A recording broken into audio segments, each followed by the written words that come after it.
It's time to take advantage of Wargaming's most recent addition into the game, being the silver earn-op that you can do, in fact, yourself. So if you're interested in partaking in this basic silver grind that we're going to be doing in this video, then make sure that you follow along with this video and make sure that you do everything that we do, and you'll be able to earn the same amount of silver. Obviously, depends on whether you've got premium account or not. We obviously do up in the top right-hand corner. 191 days, so if you don't, you'll basically be earning 50% less silver. But if we can, we'll basically be trying to showcase how you can earn the silver as well. So here we go. First things first, what is the operation that Wargaming have within the game? Well, it is this brand new one, being in the more challenges section, and it is the post-war fast track event. So with this event, they've not really given you much information on the actual game as to what you have to do to be able to earn this, but essentially what it is a 4 times silver if you play in the M46A1 pattern, or alternatively if you play in the T44A. So if you're playing in either of those tanks, you'll be earning 4 times silver. If we then add on the additional ×2 silver boost with the tank as well, that's going to be a total of 6 times silver, as well as the fact we have premium account bringing that up to 650% more silver than if you were to play without any of the boosts activated at all. So that's a ridiculous amount, and so if you say earn 100,000 without any boost whatsoever, you would essentially earn 650,000 silver, which, yeah, that is just unbelievable for the amount of silver that you could earn in one singular game, and bearing in mind the fact that you do have the ×2 silver. So let's get into the game. We're going to see how much we can actually earn and whether or not this is a abusable kind of system this week in which you can just farm a ton of silver. We're going to be doing that for the entire week, but this video will just showcase a couple of games and how much we've managed to earn within this.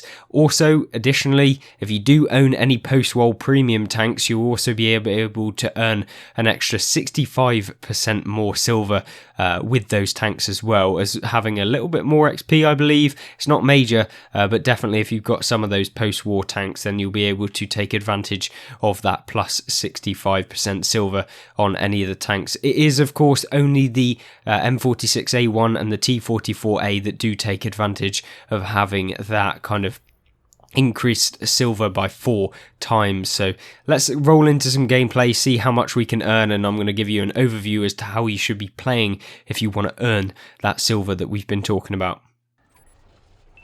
So given with the fact that it only took us about 20 seconds to be able to get into a game, and given the fact that everyone in the lobby is not a bot, means that you guys are probably taking advantage of this silver operation and the ability to grind through those tank lines 4 times faster than usual. So I don't think that it's going to be any problem if you want to actually jump into some gameplay pretty quickly to be able to earn that silver, as we're talking about within this video. Obviously, what you want to do is basically fully kit out your tank so you are maxed out so you can perform the best. If you manage to do that, yes, spending $1 million may actually end up earning you more than that in the process. So upgrading your tank is definitely probably something you should do, even if in the initial instance you don't think it's worth it. I think in the long run it will be worth it 100% for you to do that. It kind of does rely on whether or not you actually want to earn that crazy silver amount at the end of the day. But yeah, for me personally, I think it is one of the things that you should be doing if you do want to earn that stupidly high silver amount. And you can see what we're doing here is obviously just firing at some of these people that are blind, or at least they don't realise that they're spotting. Obviously now is a great time to get in on the action of playing in the Cold War game mode, because a lot of people probably haven't played the Cold War game mode before, and so jumping in with this new event, they're going to be a little bit rusty, or at least they won't have the full knowledge of how to play. Obviously true vision is a thing. You know, when you spotted, it doesn't actually matter within this game anymore.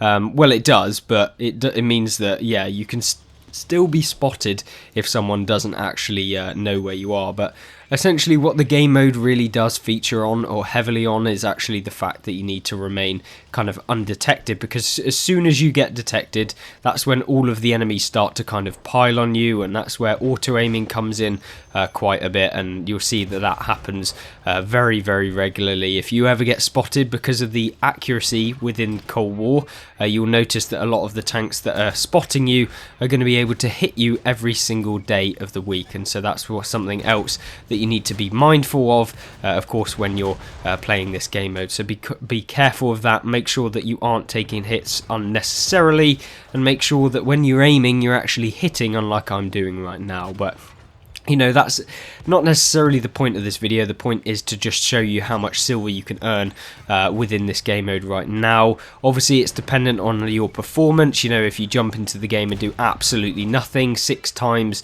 nothing is still nothing. But yeah, if you make sure that you are aiming and dealing like a considerable amount, nothing too special.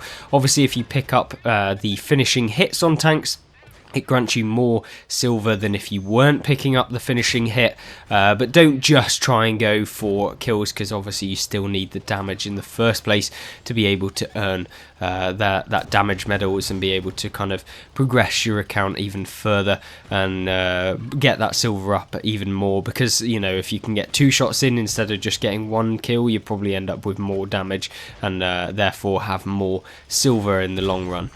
Obviously, if you do have some of those higher tier Cold War vehicles, it may be worth it playing in some of those, but it is completely really down to your performance, as we've talked about. You know, sometimes it might be worth it, sometimes it may not, and we're obviously seeing what the 268 over there can do as we're ploughing rounds into the side of him. Obviously that's what you want to be doing, and firing as soon as you reload is also something that you will love to do as well.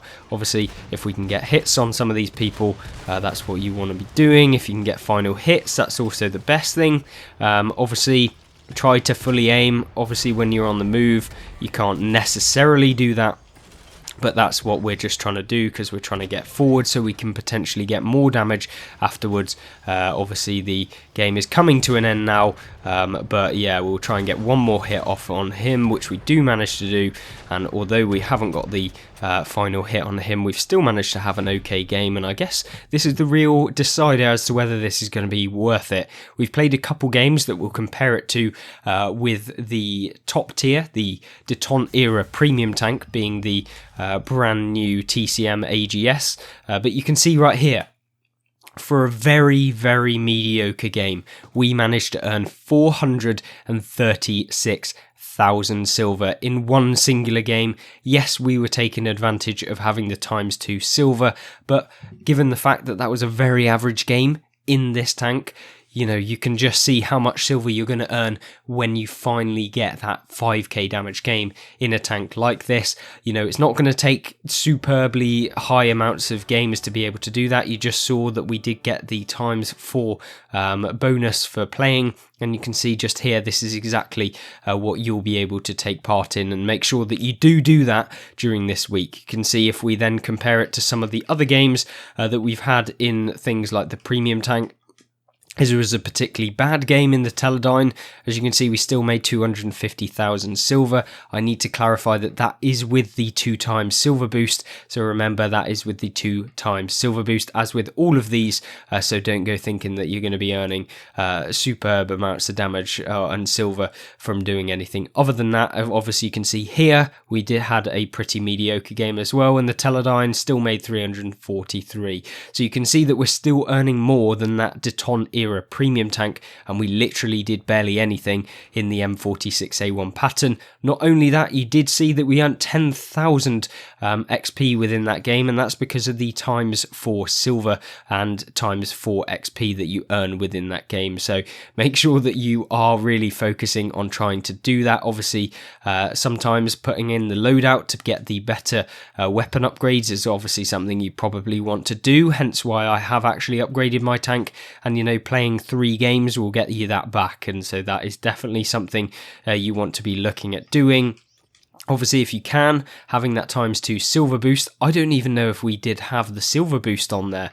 We may not have even done that. So even without the silver boost, or with the silver boost, it is still fantastic, and given the fact we did barely any damage, it's made it even better. So there we go. I mean, we'll jump into another game, see if we can get a really fantastic game that we can cover, and then show you what the high end of this performance is going to be in these tanks. Obviously you can still play the T44A, but for this video we are of course playing in the M46A1 pattern.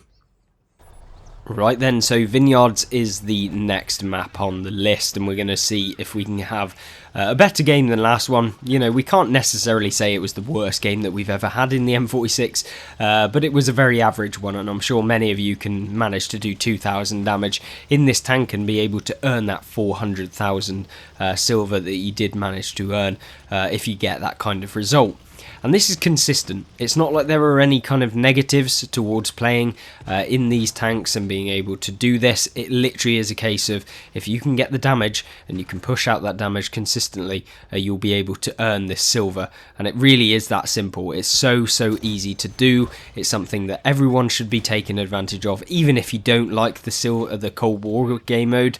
It really is so beneficial to your account, even if you play World War II, that you can't really neglect it, and it is just worth playing because, to be honest with you, the post-war tanks are pretty much tanks that are already on the game anyway within World War II, so there's not much difference. It's just a case of you'd have to play in some of the True Vision game mode basically, and that's the real main difference that you would have and be seeing within Cold War. So that's kind of the only trade-off between playing this game mode at this kind of tier. Obviously you don't necessarily have all of the high-end premium tanks that are necessarily broken. There's no armadillos in the post-war game mode, so that's always a benefit.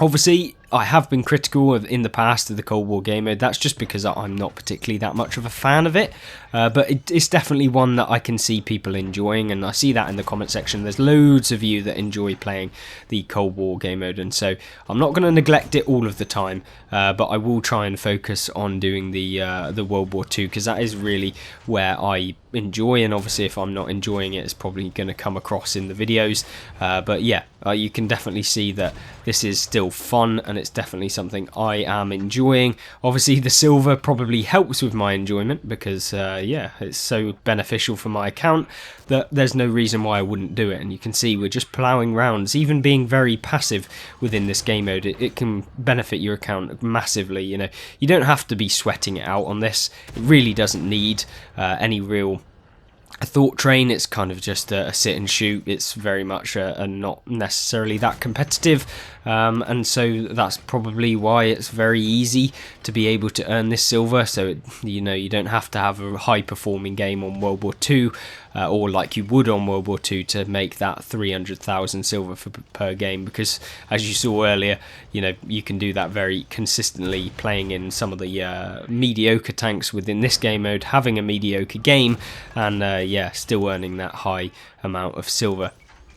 Now, we're not having particularly the best game in this one, but we have picked up 2,000 damage. We haven't received any damage, which is always a bonus, especially when you're trying to earn as much silver, because of course every single hit you take does cost you silver, because you do have a repair cost within World of Tanks that technically gets removed from every single time that you get hit, basically. So although you don't have a repair cost, obviously, or you do have a repair cost, that will negate the amount of silver that you're going to be earning per game, so limiting that. I'm not saying you should be camping at the back. I played probably a little bit too passively within this game to really say that, you know, we had that much of an impact and we're going to earn a superb amount of silver, but yeah, I really should have progressed forward, and we'll probably play one more before we end this video out. I'm really going to try and focus on getting that fantastic game to really showcase the amount of silver that you can earn.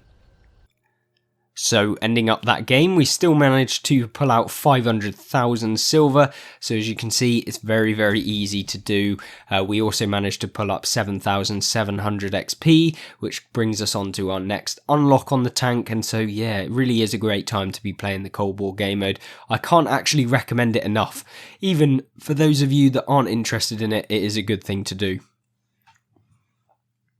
So Fred Vong, the third and final game that we will be playing today, to be able to show you obviously the silver earning potential and why you should be doing it. You know, it's basically getting towards the higher tier Cold War vehicles, like we've already talked about, but it is earning you that silver that you just will not see even in World War II, even because of that kind of cap on World War II, I guess, because you know, you are earning 65% silver with a lot of the premium tanks on World War II, or at least the higher end silver earning potential premium tanks within World War II. So you aren't going to see that very easily with a lot of the standard premium tanks. So even the high end ones are not even going to earn you anywhere near this 400% silver will earn you, or an extra 300%, which technically means that it's actually 4 times silver. So that's kind of how Wargaming work it out.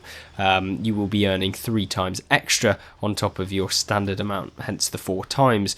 Of course, it isn't necessarily everyone's cup of tea, this Cold War game mode, because, you know, you do have true vision. There's a lot more kind of staying hidden, using bushes to be able to stay in a little bit of a further distance engagement, so that you don't have to go brawl in, or at least brawling in as much. So that's kind of something you do need to kind of note down if you are going to be playing this, is that yes, that is a thing. There are a lot more kind of passive engagements within this, where you're still at longer ranges, not necessarily camping or superbly far away. You can see someone in the distance over there that we can hit.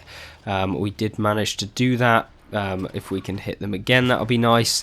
Obviously we did manage to, and you can see every single time you hit someone, you can actually see that the damage total is racking up, and you can also see that the tank is still there. So this is what we're aiming to do. If we can manage to hit shots consistently on a lot of the tanks that are advancing towards us, or necessarily don't know that we're here, that's obviously going to be perfect. And although we are spotted currently, it's this kind of moving about that's going to be able to avoid taking a lot of these hits. And definitely, if you can play against bots, that's going to be perfect for earning the most amount of silver, because if you're playing against bots, you know, they're not particularly very useful within the game. They're not particularly very clever, and so you can basically farm them for all their hit points, and you're going to be earning a hell of a lot more silver than you may have thought. So make sure that if you are coming in against bots, that you take advantage of that, that you're basically dealing the damage that you can do to them, and then you can really progress further from there.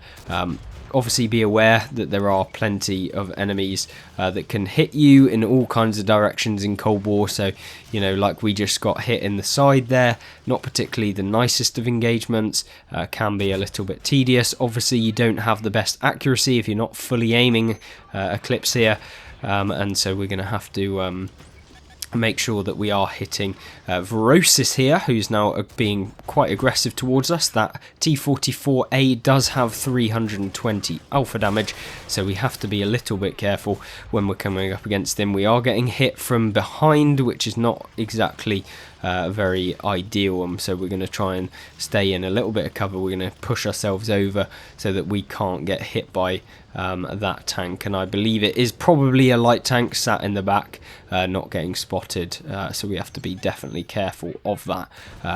Obviously, if we can put rounds into these people that are just playing very passively in the middle of the map, don't know why no one is shooting them. I guess that they haven't realised that there are people sat in the middle of the map, and we're going to put 1 round into him consistently. You know, if we're just poking and dealing damage every now and again, even if we take hits every now and again, it really doesn't matter that much, because, you know, if we can secure the damage on that last guy to be able to get that last couple of hit points, then it's going to benefit us, and that's going to get me more silver within the game. So we have to kind of think about that when we're playing this game mode. Sometimes just getting the damage is not enough, because if you can get the kill on the enemy, that means that you're going to be able to earn even more, because that basically essentially counts as a better bonus. More XP equals more silver, and that's kind of how Wargaming work out the amount of silver that you can earn per game. And it seems like in this game we're going to have a very standard and average amount of silver that we're earning every single game, so you can consistently, within 10 games, be able to earn 5 million silver, which is just crazy, really. We've played 2 games and earned nearly 1 million silver. You would never see that within World War II even, and so yeah, this is just crazy, the amount of silver that you can earn. It is for a limited time event, so don't go thinking that this is the case every single time you play. And of course we are using ×2 silver boosters, so it's not necessarily every single time, and definitely if you were playing these tanks without it, you would not be earning anywhere near the amount that you would be when you're using the ×4 silver, obviously, because it's not ×4 for the majority of time within the game. So that's something you need to note down. Don't go thinking, watching this in maybe a couple weeks time, thinking I'm going to take advantage of this, because you will not be earning anywhere near the amount of silver that we are earning today. But we've managed to pick up probably the most amount of damage in the last 3 games that we've had. We know the 268 is over here, so we're going to just go for it. We'll probably know that we're going to get outspotted for the most part against the 268, because that's essentially 2 tiers higher, although they don't really have tiers within the Cold War game mode. They've got the eras, and then there's 3 kind of tiers. Well, I guess they are tiers within each era, but yeah, essentially that one is like the top daddy of the era for the tank destroyers, being that Soviet one. And of course this is the baby of the group, but it's still a good performer, and you can still have really decent games. Picking up 5k damage is not necessarily that unseen, especially if you manage to farm a couple of bots. If you're in a game with some of the bots within the game, then yeah, that makes it so much easier, and you're going to be earning absolutely insane amounts of silver within that. So make sure that you are doing that if you decide to, and as you can see here, this is Object 268, but it's not your day today, buddy. We are going to be now farming the rest of your hit points, and there is absolutely nothing you can do about it. Yes, we will take up a little bit more damage, and we've picked up 4,000, which is the highest amount. And we're going to see what that rewards us with. Obviously, we weren't firing any premium within that game, or at least we haven't switched to any premium unless we ran out of rounds on standard, which I wasn't sure about. But yeah, still picked up 461,000 silver, 10,000 XP, 9,000 vehicle XP, and the commander obviously getting a ton of XP as well. So this is a great way to level up your commander as well, and you can see we are at 70% on the marks of excellence, getting up towards that 3 marks potentially within the game mode. So there you go, 461,000 silver in one singular game playing a non-premium tank. That's what you have to realise. Other than that, I hope you have a great rest of your day. Make sure that you do take advantage of this, and if you want to check out what the event and specific info is, then check out yesterday's video where we looked through the update news and the update info for all of that. So do that, and I hope you have a great rest of your day, and I hope that you'll join me in the next one. Goodbye.